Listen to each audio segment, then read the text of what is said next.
Let me just make a follow-up, Press. We don't have to believe everything we read. Because over the weekend there were reports that SAFA, they were not happy that the head coach of Bafana single-handedly appointed the under-23 and the under-20 coach, and you mentioning their names now. And what happened to the technical report that was expected from Mr. Mashaba after the AFCON? Did he submit that, and is he citing, you know, all the factors you've spoken about, problems that we had there identified and maybe probably to deal with in the near future? Yeah. No, we had we have a technical committee which is chaired by Natasha Chiklas. They had a meeting and all the coaches went there, including Shakes Mashaba, and they presented their report, and that report was discussed there.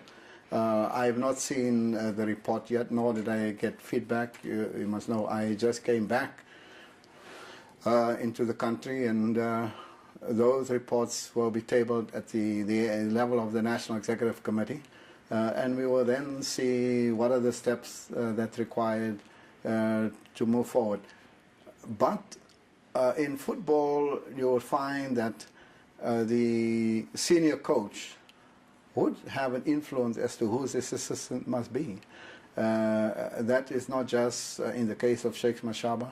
If you look at all of the coaches there, you would see those assistant coaches have been with that coach. So when the coach moves, his assistants moved with him. You know, when Carlos Pereira came here, he brought his assistants, and every other coach will bring his own assistants. Because you must have an intimate knowledge and a working relationship with the person who's going to sit next to you on the bench, and in critical periods must help you to take decisions as to what happens on the field. And there must be a very strong bond and a strong relationship and a common understanding of what the coach and his assistants want to achieve with the team, and that is so for Bafana Bafana and every other team. But my question was specifically with the under-23 and under-20 coaches, their appointments. Yeah.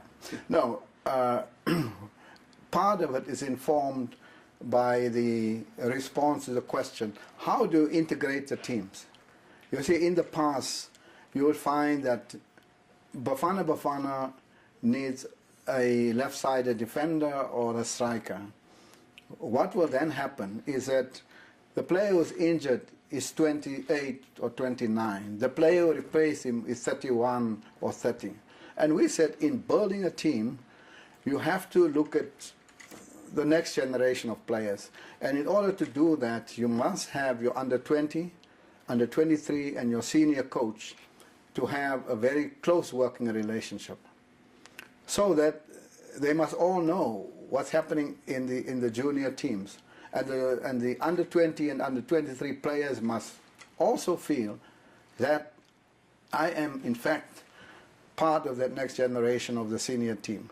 And so you find you have Owen De Gama there, who's the under-23 coach, who's an assistant. You have Thabo Sanom, who's the under-20 coach, he's an assistant. And so you have Morefi Ntseki also in there. All of them then, as they watch Bafana, they can reflect on all the other players in all the other teams, and that will give us the continuity that we require, and building a team that can compete. When we talk about 2022 and 2018, we are talking about players in the under-17, under-20 and under-23 teams, because in the under-17 team, they are now 16 years old. You add 7 years, they are 23 by 2022. In the under-20, they are 19. In 2022, they are 26. And then you have the Bafana players, many of them are 25, 24, 25, Sungu is 22.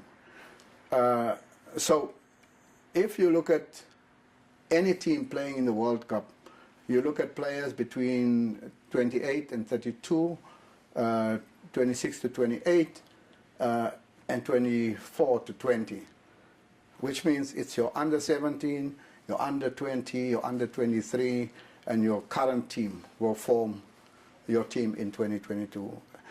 And therefore the coaches must know across all the teams, where are the players, what are their names, who are they? and what is their current level of performance. So we are very happy that our under-17 and under-20 team going to the African Cup of Nations. They are playing now already against the best players on the continent. So when they meet the same players that our players played against under-17 against Cote d'Ivoire, by the time 2022 comes, they won't see those players for the first time. They would remember, oh, but we play against him there in under-17, or in under-20, or in under-23. Too often did we find a position that the first time our players play against a team from Ghana and those players, they see them for the first time at the level of Bafana. And so those paths has been quite separated.